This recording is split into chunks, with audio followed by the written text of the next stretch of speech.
Hello team, welcome back. तो last time के video में हमने इंपोर्ट एक्सपोर्ट समझा था। मैंने कुछ सेमिनार किया था लास्ट में और उसमें कुछ फीडबैक आया है। उसके वजह से मुझे स्टार्टिंग के वीडियो में एक या दो वीडियो मैं ऐड करने वाला हूँ। एक तो ये है कि प्रैक्टिस करने के लिए कोड शेफ और अदर प्लेटफॉर्म का कैसे इस्तेमाल करना है और खुद कैसे सक्षम बनना है अपनी इंटरव्यू खुद का कराने के लिए, खुद जॉब खोजने के लिए, या खुद का कंपनी है जो भी जैसे चालू करना है उसका जो जो तरीका मुझे मेरा एक्सपीरियंस मैं शेयर करूँगा। ठीक है।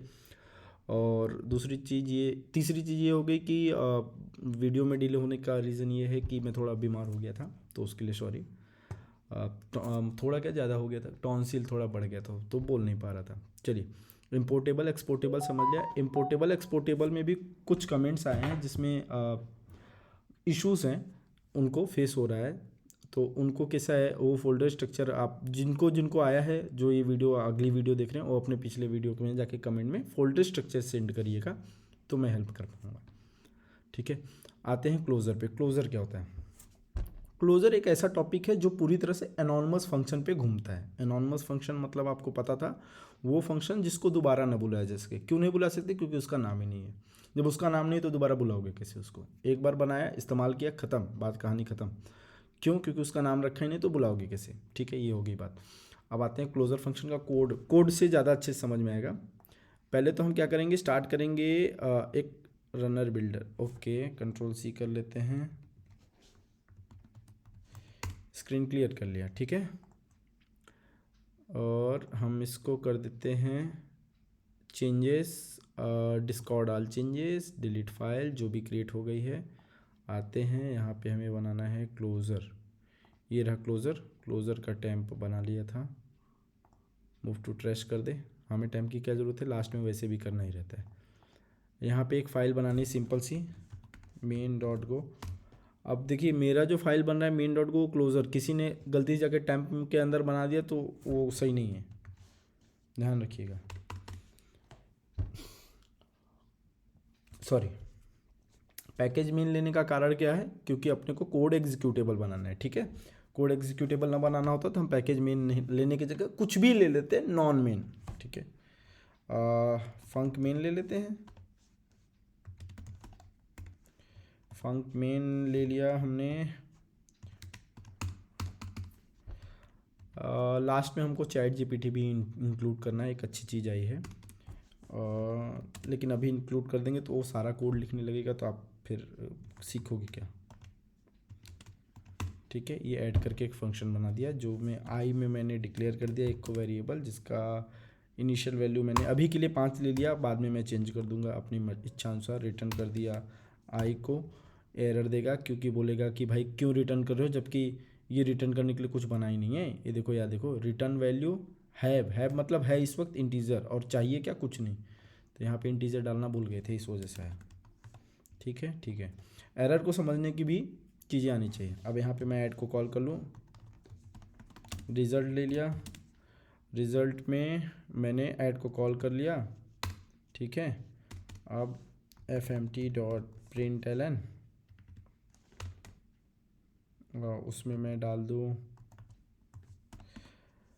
जब मुझे डिबग करना रहता है, किसी कंपनी में काम कर रहा हूँ, जिस कंपनी में काम कर रहा हूँ उसका कोड डिबग करना रहता है, तो मैं ऐसे रिज़ल्ट इतना कुछ नहीं लिखता। उस वक्त कैसा है, ऐसे मतलब स्टार लगा दिया, कहीं पे प्लस, कहीं पे माइनस, ताकि मैं बस ये समझ सकूँ कि स्टार वाला कहाँ पे प्रिंट हो रहा है, प्लस वाला, माइनस वाला। आप भी जब कोड में फॉरवर्ड हो जाओगे तो ऐसे ही करोगे। ठीक है। डिबग का वो एक तरीका। अब इसको रन करना है, सिंपल सी बात है। क्लोज़र में हूँ ही मैं। गो मोड इनिट करते थे हम लोग, गो मोड इनिट कर लिया। क्या है? ओके, इनिट की स्पेलिंग नहीं सही।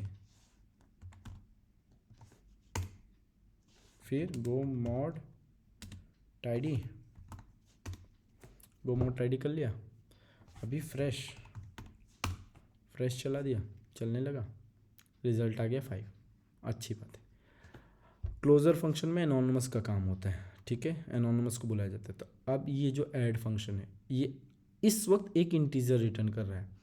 इससे मैं रिटर्न कराऊंगा एक एनोनिमस फंक्शन को। तो कैसे? फंक, ये हो गया एनोनिमस फंक्शन। अभी ये ऐड एक एनोनिमस फंक्शन रिटर्न कर रहा है और वो एनोनिमस फंक्शन एक इंटीजर रिटर्न कर रहा है। मतलब ये नेस्टेड हो गया। ऐड के अंदर है एनोनमस, एनोनमस के अंदर है इंटीजर, ठीक है। या फिर ऐसे समझ लो, ऐड को बुलाओगे तो एनोनमस आएगा, एनोनमस को बुलाओगे तो इंटीजर आएगा। हर बार एनोनमस जो आ रहा है वो बिना नाम का है, ठीक है। अभी यहाँ पे आई एरर देगा, बोलेगा भाई can not use variable integer as func, मतलब इसको तो भाई रिटर्न करना था एक फंक, जो कि रिटर्न करेगा एक इंटीजर। ये डायरेक्ट इंटीजर कैसे रिटर्न करोगे? तो इसका मतलब आपको यहाँ पे एक एनोनमस फंक्शन रिटर्न कराना है जो कि रिटर्न करेगा एक इंटीजर, ऐसा, ठीक है। ये तो हो गया आपका, सिंपल सा है। कुछ लोग दिमाग लगाएंगे और खुद से करने की कोशिश करेंगे और कर भी ले जाएंगे। अभी के लिए इसको जीरो कर दिया मैंने, और वो बहुत अच्छी बात रहेगी। मैं करता हूँ अभी, तो मैं क्या करूँगा, आई की वैल्यू प्लस प्लस कर दिया, सिंपल सी बात है, और रिटर्न कर दिया आई को। अब ये देखो क्या हो रहा है, ये ऐड फंक्शन जो रिटर्न कर रहा है उसका टाइप है फंक इंट, ठीक है। वो एनोनमस फंक्शन रिटर्न कर रहा है, और ये एनोनमस फंक्शन जो रिटर्न करना है वो है इंटीजर, हो रहा है यहाँ पे। तो अभी जो चीज़ वापस जा रही है, जो भी इसको बुलाएगा, वो वैल्यू नहीं रही, अब वो एक क्लोज़र टाइप की चीज़ होगी। क्लोज़र मतलब जब भी काम करता है तो हमें ऐसा लगता है कि यार ये वैल्यू तो ख़त्म हो जानी चाहिए थी, फिर भी क्यों दिख रही है। और एक तो बुलाया था अनोनमस फंक्शन को। एनोनमस का तो मतलब ये होता है कि हम बुला नहीं सकते, और हम इसको मतलब यहाँ पे वैल्यू डिक्लेयर कर लिया, आई आ गया। आई की वैल्यू देखो यहाँ रिजल्ट आ रही थी, पहले पिछले बार में 5 प्रिंट हुआ था, इस बार क्या प्रिंट हुआ है 0 1। इसका क्या मतलब होता है, एड्रेस। एड्रेस मतलब पॉइंटर। तो अब ये वो चीज़ नहीं रहा जो हम सोच रहे थे, अब ये खुद एक फंक्शन बन गया है। क्यों? क्योंकि ये चीज़ जो रिटर्न करता है वो एक फंक्शन है, तो रिजल्ट भी एक फंक्शन हो गया। अब ये वेरिएबल रहा ही नहीं, रिजल्ट का टाइप देखो एक फंक्शन है, रिजल्ट का टाइप इंटीजर नहीं, और वो जो फंक्शन है वो एक इंटीजर रिटर्न कर रहा है। थोड़ा सा नेस्टिंग है, कॉम्प्लेक्स तो नहीं है। तो अभी किसी फंक्शन को कॉल करना होता है तो हम कैसे करते हैं, ऐसे करते हैं, हो गया। अभी फंक्शन बुला लिया तो अभी रिजल्ट आ गया 1। अब सही है, देखो 0 से था, आई प्लस प्लस हुआ तो बढ़ गया 1 से, तो 1 प्रिंट हो गया।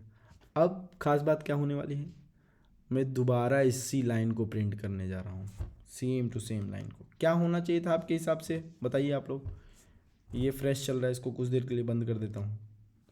चलिए, अब आपके हिसाब से आउटपुट क्या होना चाहिए था। 1 यहाँ के लिए आया ही था, हमने देखा ही था। यहाँ के लिए क्या आना है, यही मेरा क्वेश्चन है आपसे, ठीक है। देखते हैं क्या आया, क्वेश्चन मार्क इक्वल्स टू क्या आया अपना। रन करके देखें, आएगा, रन करके देखेंगे। गो रन मेन डॉट गो, 1 आया और 2 आ गया। क्यों? क्योंकि जो पहला वाला रिजल्ट चला था वो एक पॉइंटर तो था ही, और ये पॉइंटर ने इसका एड्रेस स्टोर करके रखा था। तो मतलब ये फंक्शन ने जो भी रिटर्न किया उसमें जो आई था वो एज ए एड्रेस आ गया है। अब एड्रेस आ गया है तो मरेगा ही नहीं।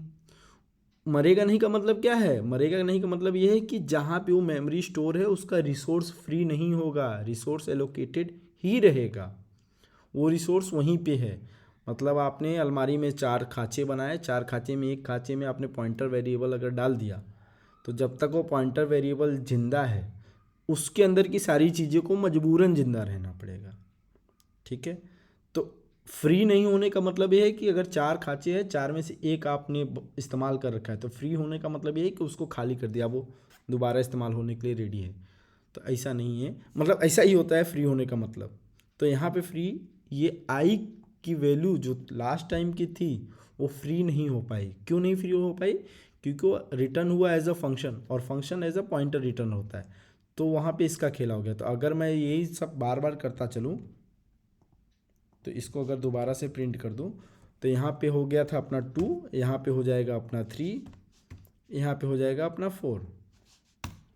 सिंपल सा आउटपुट रहेगा, बढ़ता चला जा रहा है। आई की वैल्यू बढ़ रही, जबकि आई की वैल्यू यहाँ पे कॉल हुई थी उस फंक्शन के अंदर, वो फंक्शन कॉल ख़त्म हो चुका है। जब भी फंक्शन कॉल ख़त्म होता है तो उसके अंदर की सारी चीज़ें डिस्ट्रॉय हो जाती है, मतलब आप उसका दोबारा इस्तेमाल कर सकते हो। लेकिन यहाँ पे आपने ट्रिक खेल दिया। क्या ट्रिक खोला, क्या ट्रिक खेला? इसको क्लोजर में डाल दिया। क्लोजर में डाल दिया तो इसका मतलब ये हो गया कि अब ये एज अ वैल्यू आने की जगह एज अ रिसोर्स आ गया, एज अ पॉइंटर आ गया। इस वजह से उसके अंदर की वैल्यू जो आई की वैल्यू थी वो डेड नहीं हुई, वो वहीं की वहीं रह गई। तो एनोनिमस का बहुत जगह काम आता है रियल लाइफ में। मतलब जैसे फॉर एग्जांपल मैं बोल दे रहा हूँ, बहुत ज़रूरी तो नहीं है और इतना भी बहुत ज़्यादा इस्तेमाल नहीं होता क्लोजर फंक्शन, एकदम टेंशन लेने वाली बात नहीं है। थोड़ा थोड़ा धीरे धीरे हो सकता है प्रैक्टिस इसके पीछे करनी पड़े, सिंटेक्स का ही झोल है और कुछ नहीं। एनोनिमस का इस्तेमाल होता है जैसे आपने मान लो आईडी बना ली, मतलब स्कूल के लिए एक प्रोजेक्ट बना रहे हो, स्कूल में जितने स्टूडेंट आएंगे सबको एक एक आईडी देते जा रहे हो, तो आपको क्या पता लास्ट वाला आईडी कहाँ पहुँचा है। तो आप जाओगे पहले चेक करोगे कि लास्ट वाली आईडी कहाँ है, फिर उस आईडी में एक और जोड़ोगे, फिर सामने वाले को एक नई आईडी दोगे, क्लोजर में डाल दो बस। जन न्यू आईडी करके एक फंक्शन बना दो, ऐड ऐड की जगह मैं यहाँ पे डाल दूँ न्यू आईडी और यहाँ पे न्यू आईडी को बुला लूँ, ऐसा कर दूँ जैसे करके देखते हैं। ये सब आप लोग अपने एंड पे कर रहे हो, मैं ये मान के चल रहा हूँ, क्योंकि अगर आप नहीं कर रहे हो तो क्या ही सीख रहे हो। फिर आप मैं जो कर रहा हूँ बस उसको रिपीट कर रहे हो, प्रैक्टिस कर रहे हो। अब न्यू आईडी, अब ये न्यू आईडी रिजल्ट में आ रहा है, न्यू आईडी फॉर स्टूडेंट। अब इसको बार बार कॉल करना है तो हर स्टूडेंट के लिए नया, जो भी स्टूडेंट आता जा रहा है उसके लिए नई आईडी जनरेट होती जा रही। तो ये रियल लाइफ एग्जांपल हो गया, मतलब कोड के टर्म्स में। ऐसे भी आपको समझ में आ रहा है, रोल नंबर तो ऐसे ही होता है, लास्ट का रोल नंबर हम देखते हैं कि कितना रजिस्टर में जब लिख रहे होते हैं लास्ट का कितना तक पहुँचे, उसमें एक जोड़ के ऐसे कर देते हैं।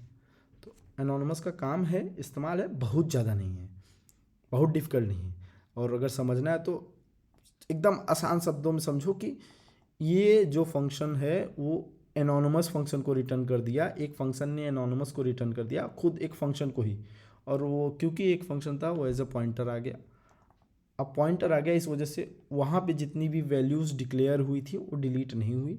डिलीट नहीं होने की वजह से उसका इस्तेमाल इटरेशन हो रहा है, उसको दोबारा बुलाया जा रहा है, तो वो अपने पुरानी वैल्यू से याद करके बैठा है। पुरानी वैल्यू अभी जैसे आई की वैल्यू यहाँ पे 3 हुई है, तो जब इसको मैं बुला रहा हूँ तो इसको याद है ना कि आई की वैल्यू 3 हुई थी, तभी ना 1 से बढ़ गया। तो अब क्यों याद है, क्योंकि जाहिर सी बात है रिसोर्स अपना जो था वो क्लियर नहीं हुआ था। ठीक है, ठीक है। तो बस यहीं पे इतना ही है क्लोजर फंक्शन। अभी इसको क्या करना है, हमें अपने कोड को ऐड करना है। गिट ऐड डॉट करने से पहले टेम्परेरी फाइल को भी हमें डिलीट करना होता है, बहुत सारों में मैंने खुद नहीं किया है। एक बार बैठेंगे और पूरी लाइब्रेरी क्लियर करके, मतलब रिपॉजिटरी में जितनी फालतू चीज़ें पुश हो गई हैं सब क्लियर कर देंगे हम। ठीक है, लेकिन आप भी करते चलो। -m मैसेज के लिए,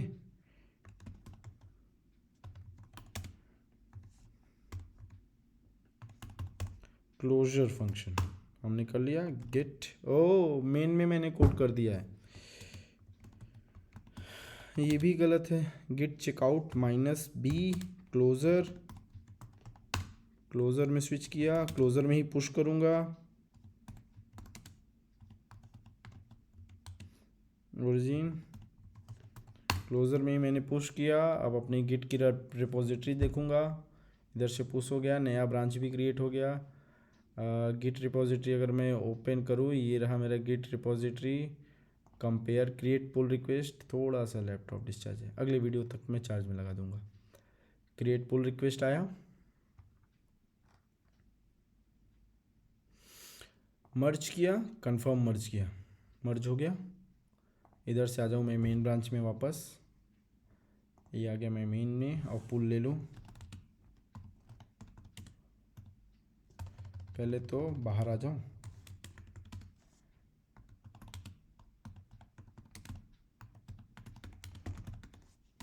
मेन का पुल ले लिया, जिससे कोई फ़र्क नहीं पड़ने वाला क्योंकि यहाँ पे लोकल और सर्वर का मेन बराबर ही था। ठीक है, हो गया। अगले वीडियो में हम समझेंगे कौन सा टॉपिक है अपना, डिफ़र करके टॉपिक है, बहुत ही अच्छा टॉपिक है और ये बहुत ज़्यादा इंपॉर्टेंट टॉपिक है डिफ़र। और डिफ़र क्लोज़र से एकदम अलग है, एकदम इजी है, एकदम ही इजी है, मतलब क्या ही बोले, एकदम सरल टॉपिक है। एक स्टैक करके आर्किटेक्चर होता है, उसको फॉलो करता है ये। स्टैक आर्किटेक्चर बहुत आसान है समझना, वो भी मैं बता दूंगा और इजी है। चलिए मिलते हैं। हाँ, मैंने जहाँ तक कि बोला था कि 1-2 वीडियो में स्टार्टिंग में अटैच करने वाला हूँ, वो आप लोग देख लीजिएगा अगर नहीं देखा है तो। और दूसरी चीज़ कि हाँ, अगर अच्छा लग रहा है वीडियो तो थोड़ा लाइक और सब्सक्राइब करिए, हमारे साइड भी थोड़ा मोटिवेशन आए। ठीक है team, thank you team, bye, मिलते हैं अगले वीडियो में।